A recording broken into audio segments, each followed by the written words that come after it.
Bonsoir à tous, je me présente, je m'appelle Blackfire, on va parler de Spider-Man, j'ai énormément de choses à dire, vraiment, vraiment, vraiment beaucoup. Je sais pas ce que je peux vous dire les amis sur... Déjà, j'en profite, je trouve que la communication autour du trailer d'Avengers Doomsday, elle est catastrophique. Voilà, je donne mon avis là-dessus, je trouve ça catastrophique.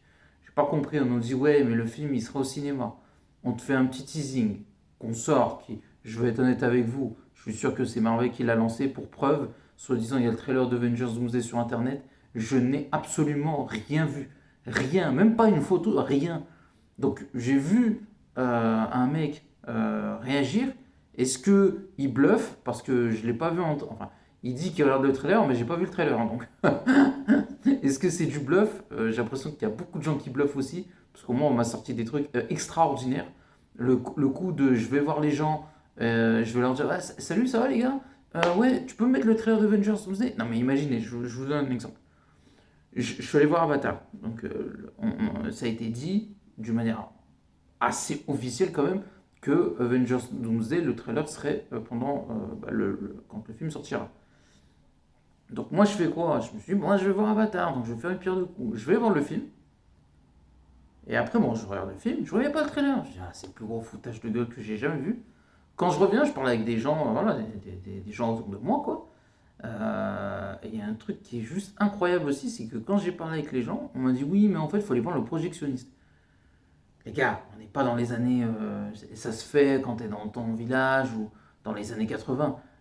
Tu me vois, je peux citer le cinéma dans lequel j'ai vu, parce que c'est le plus grand cinéma de France, qui est Pathé.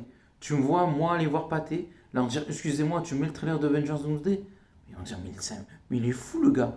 Mais ce que je veux dire, vous imaginez à quel point c'est stupide? C'est pas possible ça. Dans un cinéma de village ou un truc comme ça, à la limite, tu pouvais parler au réceptionniste. Voilà. Mais quand tu vas dans un grand cinéma, tu t'imagines les gens, ils vont voir tous le réceptionniste, ils disent ouais, excuse-nous, mets-nous le trailer d'Avengers Doomsday. Mais c'est de la folie, c'est n'importe quoi. Franchement, déjà, c'est un manque de respect incroyable. Et de deux, logiquement, s'il l'a, il va le mettre. Après, moi, on me dit avant. Mais je suis allé avant même la séance. Quand vous allez regarder un film, vous allez avant que la séance commence. Rien, Wellou ou Maquinche. Donc voilà, ça c'est la grosse parenthèse. Je voulais pas en parler aussi longtemps, mais bon, je suis assez exaspéré, je suis assez énervé. Alors que Spider-Man Brand New Day, c'est même l'inverse. Le trailer, il passe pas. Je peux essayer de le remettre si vous voulez. Je préfère faire un autre truc qui est plus intéressant. Je vais vous parler de ce qu'il y a dessus. Je trouve que c'est plus pertinent parce que quand je mets le trailer, ça fonctionne pas. En plus, il est en deux parties. Je peux essayer, mais voilà. Sincèrement, ça passera pas. Je l'ai mis l'autre jour, ça a été scratché. Et en fait, si vous voulez, j'ai les deux trailers. Je peux vous confirmer qu'ils sont officiels et non officiels, parce que c'est des leaks. Mais je pense que c'est Sony qui a fait exprès. Et que c'est pas officiel dans le sens où bah, c'est pas un trailer sorti en disant bah voilà, Spider-Man Brand New Day, voilà, Sony, voilà. Bref, vous avez compris. On va dire de manière traditionnelle. On va dire ça comme ça, parce que c'est un leak. Mais ces leaks sont officiels, parce que je connais voilà, des gens bien informés, c'est officiel. C'est pas de faux trailers, c'est juste qu'ils ne sont pas finalisés. Donc c'est pour ça que la qualité est assez médiocre. Mais voilà, ce que je peux vous dire sur le film, sur ce que je sais et de ce que j'ai entendu de sources très très sûres. Voilà. Donc ils peuvent se tromper, voilà, parce que il y a quand même un scooper qui dit ouais bon, je sens que Chartra quand même c'est pas vrai. Et en fait, moi je sais à peu près tout ce qui va se passer dans le film. Donc ça peut spoiler, ceux qui veulent ne pas m'écouter, vous pouvez partir. Je peux me tromper aussi, mais il y a de fortes probabilités que ça arrive quand même, parce que ça tient la route. Tramel Timan n'est pas un méchant, déjà. Vous savez, l'acteur qui a joué dans Severance et dans Mission Impossible 8 n'est pas un méchant, d'accord? Il va jouer le nouveau directeur de Damage Control qui va traquer Sadie Sink. Donc déjà, on sait déjà que c'est le méchant. Donc déjà, on va gagner du temps. On va parler aussi d'autres choses. Et puis un truc que je ne comprends pas, c'est que Punisher va la protéger. Encore une fois, c'est une confusion. Mais pourquoi pas, après tout, pas impossible. Spider-Man et Punisher vont travailler ensemble. Dans le trailer que j'ai vu, en fait, tu vois Spider-Man, il dit mais qu'est-ce que tu fais ici? Et tu vois le Punisher, il dit tu vois pas, je suis en train de sauver tes fesses. Cette scène est incroyable, je pense que le duo va être fou. On voit aussi Peter Parker voir Bruce Banner en disant voilà, j'ai besoin de votre aide. Et il dit mais je vous connais, vous êtes un de mes étudiants, faut pas oublier que tout le monde a oublié Peter Parker et qui plus est Spider-Man, même si Hulk et Peter Parker dans le MCU ne se sont jamais rencontrés. Donc du coup, bon, même si Hulk connaît Spider-Man, le fait que les gens l'aient oublié ou pas, tout le monde sait qui est Spider-Man, mais Bruce Banner ne connaît, ou Hulk je sais pas, mais Bruce Banner ne connaît pas Peter Parker. Peter Parker a demandé de l'aide à Hulk. Bon, donc voilà. Ensuite, dans le trailer, on voit Spider-Man tisser de la toile organique. Ça tisse deux choses. Deux trucs. Le premier ne m'intéresserait pas, mais le deuxième m'intéresserait beaucoup. Ça tease Spider-Man Island où tout le monde devient des monstres araignées. Je pense pas que ce sera le cas dans Tom Holland, avec Tom Holland, mais ça cache quelque chose. Ça cache quelque chose et je pense qu'on s'oriente vers la deuxième possibilité qui est beaucoup plus intéressante, qui est Man of Spider, où Spider-Man devient une araignée. Ça n'arrivera pas dans le film, parce qu'il aura le costume noir, donc les deux intrigues ne peuvent pas fonctionner, donc c'est sûr que non. Mais dans la prochaine trilogie de Spider-Man, ce serait pas complètement idiot de voir Peter Parker devenir Man of Spider. Je trouve que c'est une très bonne idée. Voilà. Et ça tease aussi Morbius. Donc ça c'est très intéressant. Pas forcément dans le film, mais dans le futur de la trilogie de Tom Holland. Ça c'est intéressant. Je sais que c'est long, mais j'ai beaucoup de choses à dire. Donc voilà, asseyez-vous et prenez votre temps. Il y a un teasing, alors c'était en anglais, mais il y a un truc que j'ai pas compris. Mais apparemment, dans le film, il y aurait un personnage important qui s'appellerait Jeanne de Wolf. Et Jeanne de Wolf, c'est un énorme personnage, c'est un énorme marque de Spider-Man où, en fait, c'est le comics La mort de Jeanne de Wolf tease, enfin, il y a un énorme méchant qui n'est autre que. En anglais, on dit The Sin Hunter. En français, ce serait le pêcheur. Le pêcheur ou le prêcheur.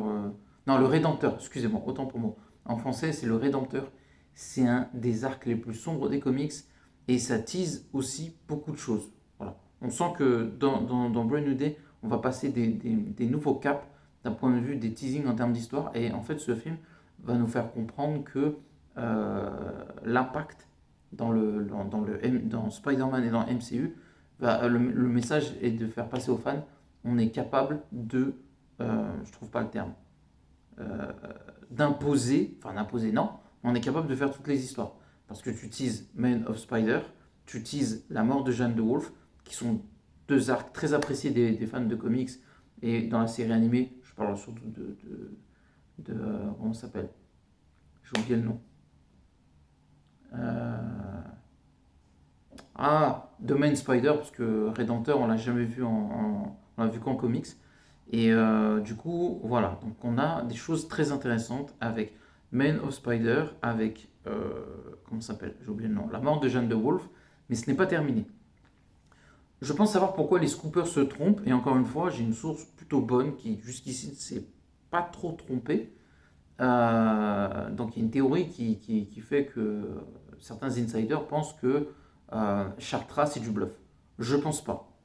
Parce que sinon, pourquoi le damage control traquerait les gens qui ont des pouvoirs et qui plus est, ça desync. Vous voyez? Donc, il y a deux possibilités. Soit c'est Chartra, soit c'est ça desync. Ensuite, il y a autre chose qui fait que les gens se trompent. Le trailer est officiel. Et dans le trailer, ça desync, on la voit, qui parle à Peter Parker. Alors, l'image n'est pas hyper bonne qualité, mais on la voit lui parler et lui dire lâche, Peter Parker, tu es un désastre. Et si tu continues, tes amis vont faire bien plus que oublier ton identité. Ce qui est une menace assez directe. Et pour que un personnage féminin menace Spider-Man, c'est qu'elle est sacrément puissante. Elle est sacrément puissante. Je voulais revenir aussi sur un truc qui m'agace beaucoup. Beaucoup de gens me disent ouais, mais Chartra n'est pas intéressante. Vous ne la connaissez pas. Non, arrêtez de dire n'importe quoi. C'est comme Supergirl. Les gens ils disent ouais, mais Supergirl, c'est son gardien de la galaxie. Oui, mais de base, Supergirl est comme ça. Donc en vrai, ça suit les comics. Et si vous ne connaissez pas le comics, fermez votre bouche alors. C'est pareil pour Spider-Man. Chartra, vous ne la connaissez pas. Ensuite, j'ai plein d'autres preuves qui prouvent que c'est fidèle aux comics. Et qu'on voit beaucoup d'images du trailer qui sont très fidèles aux comics. Et dans le deuxième trailer, je ne sais pas si c'est un seul et même trailer coupé en deux ou deux trailers, mais Spider-Man, il y a des scènes du tournage que j'ai vues dans le film. Voilà. Dans le trailer, excusez-moi. Et en fait, il se dit que le personnage de Sadie Sink va se faire passer pour une fausse Gwen Stacy et elle va manipuler Peter, ce qui va le rendre extrêmement dépressif après. Et en fait, elle va se jouer de lui. Et apparemment, c'est elle qui va contrôler Hulk. Et ce qui fait que Hulk va perdre le contrôle et ça va partir en cacahuète. Et il y aura cette manipulation Spider-Man, Punisher, Hulk. Et tout ça encore, ça tient la route hein, en termes d'écriture. Euh, J'ai entendu un autre méchant qui s'appellerait Ogun aussi. Et on va accélérer parce que la vidéo est très longue. Je vous ai pas menti, elle a été forcément très longue. Tombstone, ce qui va se passer, il va faire une guerre avec le Punisher. Une sorte de guerre des gangs, entre guillemets, où les deux vont se fighter. Même si le Punisher n'est pas un criminel, il va affronter Tombstone et du coup, il va recruter des méchants parce qu'il y a aussi Spider-Man. Donc, Tombstone va recruter Scorpion, Tarantula, Nimrod, Boomerang et apparemment d'autres méchants. Voilà. Éventuellement Mister Négatif. Voilà, je crois que j'ai dit à peu près tout ce que j'ai entendu sur le film. Il va falloir prendre des pincettes. Mais le côté où Chartra contrôle Hulk, manipule Peter et en fait elle devient Gwen Stacy ou prendre d'autres personnages, c'est possible parce que c'est une métamorphe. Donc je pense que tout ce que j'ai entendu, à 80%, c'est vrai. Voilà. Parce que c'est possible, ça a du sens, c'est hyper intéressant et ça pourrait nous donner l'un des meilleurs Spider-Man de tous les temps. Donc n'oubliez pas de commenter, liker la vidéo et à la prochaine. Ciao à tous.